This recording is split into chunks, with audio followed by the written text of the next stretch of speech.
Assalamualaikum warahmatullahi wabarakatuh. Nama saya Farizal Awang Rosendra dari kelas BLKG. Saya akan mempresentasikan tentang Pegadaian Syariah yang membahas tentang perkembangan dan kasus-kasus pegadaian syariah di Indonesia. Pembahasan pertama adalah apa itu pegadaian, apa itu pegadaian syariah, dan apa itu pegadaian konvensional. Pegadaian adalah sektor keuangan Indonesia yang bergerak pada tiga lini bisnis, yaitu pembiayaan, emas, dan aneka jasa. Lalu, apa itu pegadaian syariah? Pegadaian syariah yaitu disebut dengan rahan ya. Secara etimologis, pengertian rahan adalah tetap dan lama. Sedangkan al-habsu berarti penahanan terhadap suatu barang. Sedangkan pengertian lain, rahan adalah menjadikan barang yang mempunyai nilai harta menurut pandangan syara sebagai jaminan hutang, hingga orang yang bersangkutan boleh mengambil sebagian manfaat barangnya itu.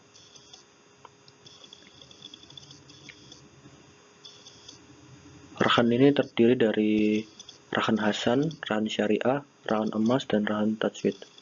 Masing-masing dari rahan itu punya fatwa-fatwa MUI yang melandasi. Dan yang terakhir, apa itu pegadaian konvensional? Dengan pegadaian konvensional tentu jauh beda dengan pegadaian syariah ya. Seperti contohnya kalau di pegadaian konvensional, barang yang dibawa akan diukur harganya dan diputuskan jumlah yang bisa dipinjamkan. Di dalam pegadaian konvensional terdapat bunga. Misalkan, dalam meminjam dikenakan bunga 1-15 per minggu atau 2/3% per bulan. Maka bunga tersebut akan semakin naik, seperti 3,45 per 45 hari atau 4,6 per bulan. Tergantung perjanjian seberapa lama meminjamnya.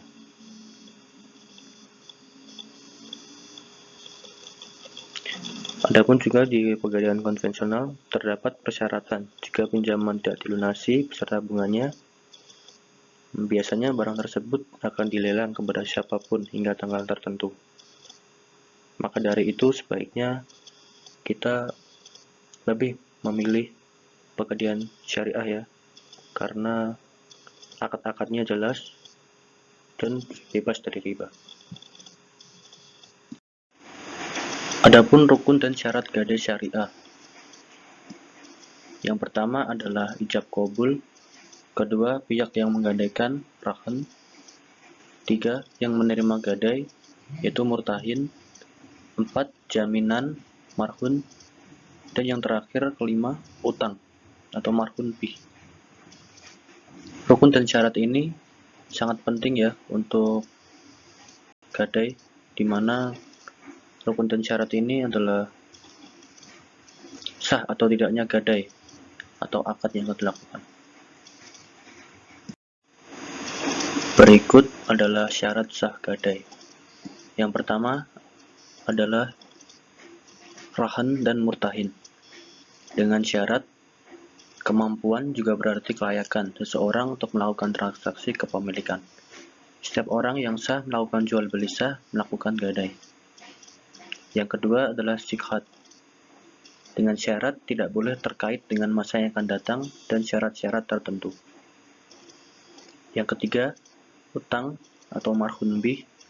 Dengan syarat harus merupakan hak yang wajib diberikan atau diserahkan kepada pemiliknya. Memungkinkan pemanfaatannya bila sesuatu yang menjadi utang itu tidak bisa dimanfaatkan, maka tidak sah. Harus dikuantifikasi atau dapat dihitung jumlahnya. Bila tidak dapat diukur atau tidak dikuantifikasi rahan atau itu tidak bisa sah. Yang terakhir yaitu barang marhun. Dengan syarat harus diperjualbelikan berupa harta yang bernilai. Marhun dimanfaatkan secara syariah, yang dimana harus diketahui keadaan fisiknya. Harus dimiliki oleh rahan, setidaknya harus seizin pemiliknya. Masuk ke perkembangan pegadaian syariah di Indonesia. Yang pertama, sejarah pegadaian syariah di Indonesia. Terbitnya PP nomor 10 tanggal 1 April 1990 dapat dikatakan sebagai tonggak awal kebangkitan pegadaian. Satu hal yang perlu dicermati bahwa PP 10 menegaskan misi yang 26 ISSN 2407-9189 ke 4 tahun University Research Colloquium 2016 harus diemban oleh pegadaian untuk mencegah praktik riba.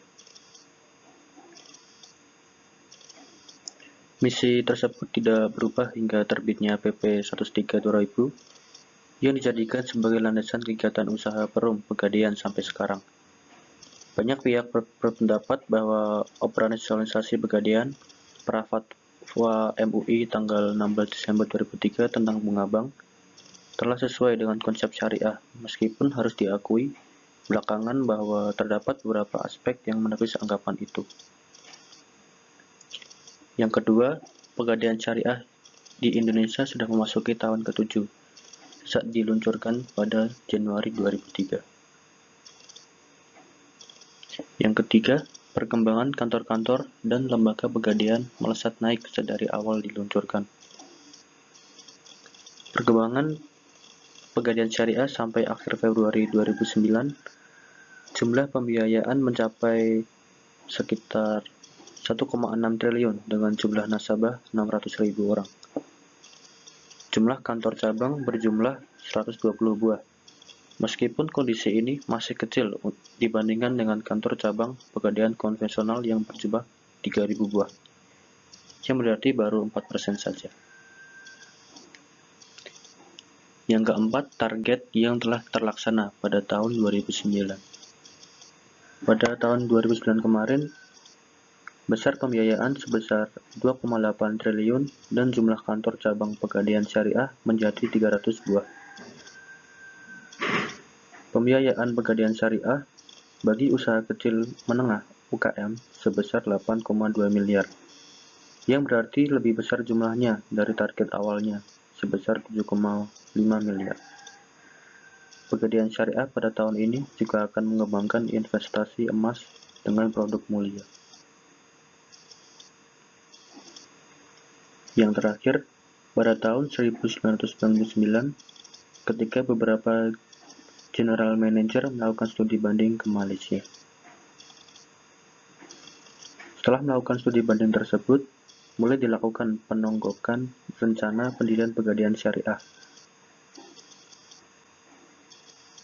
Pada tahun 2002, mulai ditetapkan sistem pegadaian syariah dan pada tahun 2003, pegadaian syariah resmi dioperasikan dengan pegadaian cabang bernama Dewi Sartika, menjadi kantor cabang pegadaian pertama yang menerapkan sistem pegadaian syariah.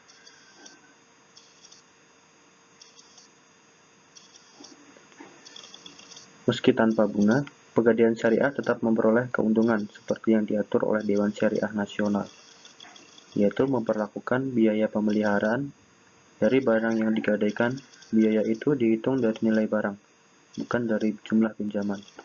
Sedangkan pada konvensional, biaya yang harus dibayarkan sejumlah dari yang dipinjamkan.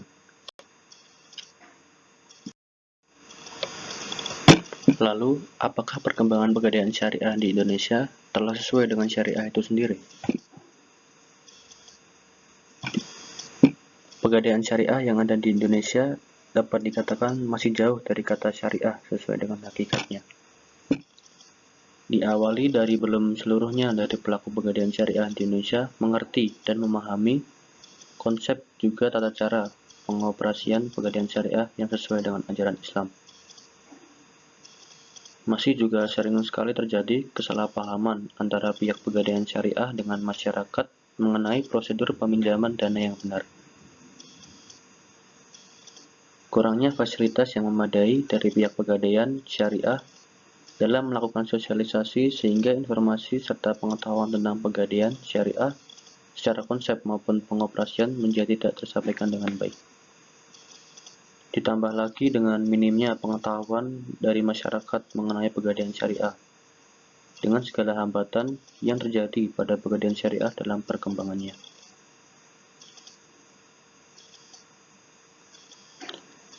Akhirnya masyarakat pun lebih memilih kan untuk melakukan transaksi gadai di pegadaian konvensional.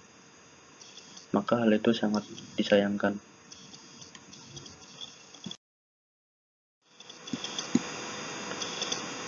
Masuk ke pembahasan terakhir, yaitu fakta kasus-kasus pegadaian syariah di Indonesia. Jadi, pegadaian syariah di Indonesia itu tidak berjalan mulus selalu ya. Juga ada tindakan kecurangan di dalamnya. Saya mengambil 2 contoh kasus, yaitu kasus Butet Kertajasa bersama 8 nasabah Gadai Emas Syariah asal Semarang, dan kasus korupsi pegadaian syariah di Aceh. Saya akan menceritakan yang pertama, yaitu kasus tentang Butet Kertajasa bersama 8 nasabah Gadai Emas BRI Syariah asal Semarang. Bermula, Butet Kertajasa bersama 8 nasabah Gadai Emas Syariah asal Semarang berencana mendatangi kantor Bank Indonesia untuk melakukan mediasi Bank Sentral lantaran kasus sengketa layanan investasi. Bermula pada 2011 lalu, Agustus, Butet dan beberapa orang menjadi nasabah Gadai Emas BRI Syariah. Ia membeli emas seberat 4,89 kg dengan nilai lebih dari 2,5 miliar. Adapun modal yang dikeluarkan sebesar 10% dari harga emas. Sisanya dibiayai oleh BRI Syariah dengan cara mencicil setiap 4 bulan. Ia pun dibebani biaya penyimpanan atau ujroh ya namanya. Setelah itu di tahun 2012, BI mengeluarkan regulasi yang mensyaratkan nasabah harus memiliki emas sebelum transaksi gadai. Bank Sentral juga membatasi perpanjangan gadai emas paling banyak 2 kali. Selain itu, plafon pembiayaan gadai emas dibatasi maksimal 250 juta rupiah untuk setiap nasabah. Setelah regulasi itu terbit, BRI Syariah meminta nasabah, termasuk Butet Kertajasa, untuk menebus emas yang membiayai mereka. Pada saat itu ia menolak karena saat itu harga emas sedang turun ya. Apalagi ia juga harus mengganti selisih dari 90% harga emas yang dibiayai oleh bank. Karena terus menolak, pada tahun 2012 BRI Syariah menjual semua emas Butet saat harganya rendah ya. Maka dari itu, bank tak berhak menjual emasnya itu tanpa persetujuan sebagai pemilik. Apalagi dia memiliki uang dalam rekening BRI Syariah dan mengizinkan transaksi auto debit setiap 4 bulan untuk menebus emas tersebut. Masuk ke kasus kedua, yaitu kasus korupsi pegadaian syariah di Aceh pada tahun 2013-2014. Kasus tersebut berawal dari laporan yang bernama Tony Ashar, Kepala Kantor PT Pegadaian Persero Syariah di Aceh Besar. Beliau bersangkutan melapor karena ada dugaan penggelapan uang pegadaian. Pada laporan tersebut, hasilnya ditemukan bukan penggelapan tetapi tindak pidana korupsi.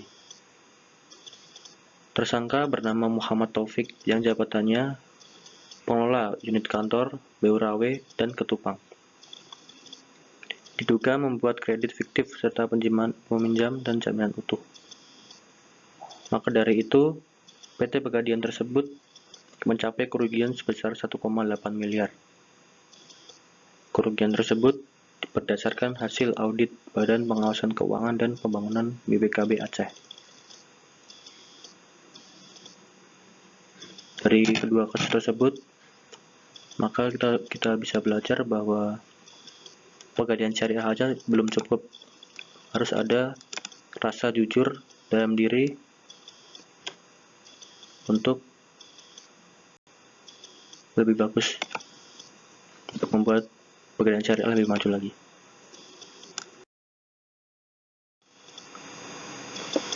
Mungkin itu saja yang dapat saya sampaikan. Mohon maaf jika banyak kurangnya.